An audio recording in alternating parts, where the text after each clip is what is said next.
Сәлем достар, сіздермен бірге мен мәлімет арнасы. Бүгін мен сіздерге қысқаметражды Ghost, яғни қонақ фильмінің қазақша қысқаша желісін айтатын боламын. Видео бастамай жатып, арнаға тіркеліп, видеоға лайк басыңыздар. Бұл мен үшін үлкен қолдау.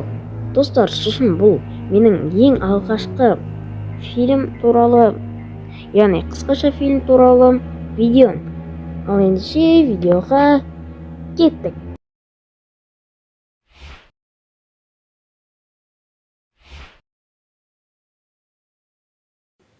Кино басы бір қыздың оянып, бір әйел оның қасында отырғанын көреміз. Және әйел басы оранған қызға сұрақ қойып, қалай менің үйіме тап болдың?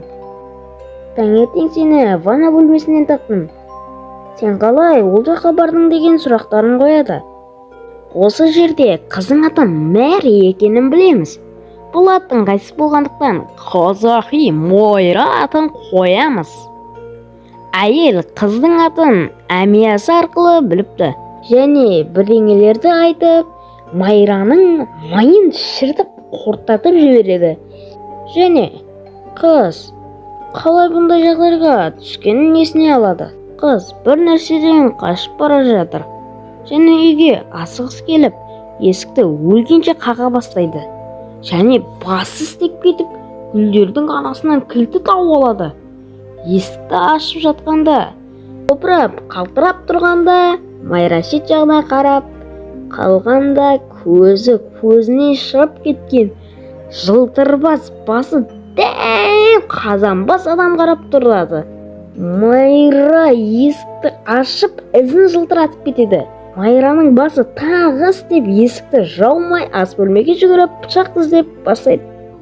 Оған қатты шірініп кеткен Майра мәз болып маняға келіп, бір бұрышта бір мәнсіз болар деп үміт күтіп отырады.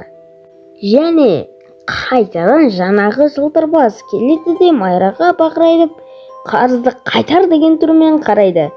Майра қайтадан басы істеп кетіп, көзін жұма салады.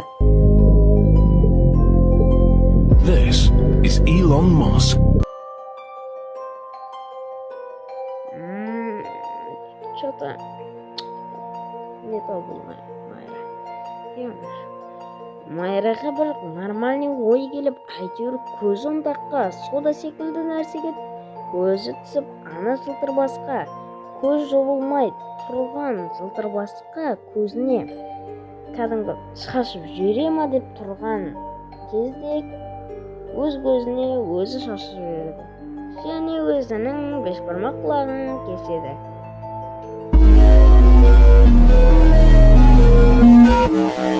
Неткен Эйнштейннен асып түсетін адам десеңші. Және сен қазіргі кезге ауысып, ана ел Майраға, мені тыңда, қазір дәрігер келеді. Және мен қазір келемін деп кетіп қалады. Майра көзін ашып қараса, жартыбас жотам деген түрмен қарап тұрады. Майра тас болды. Шанс жоқ деп үмітін үзген кезде, жартыбас шетке әйтеуір дегенде қарайды. Осымен кино бітеді. Қысқа метражды бұл киноға баға беру өте қиын. Мен киноға 10-нан 6 деген балл беремін. Себебі кадр тек бір жерді көрсетеді. Әрине тек бір жерде емес, бірақ кадрлар өте аз. Және тек бір-ақ жылтырбас қарап тұра береді. Түні вообще батпайды. Бірақ жылтырбастың көзқарасы өзгеше қорқыныш сезімін тудырады. Сіз қандай баға бересіз? Өз пікіріңізді комментарияға жазып кетіңіздер.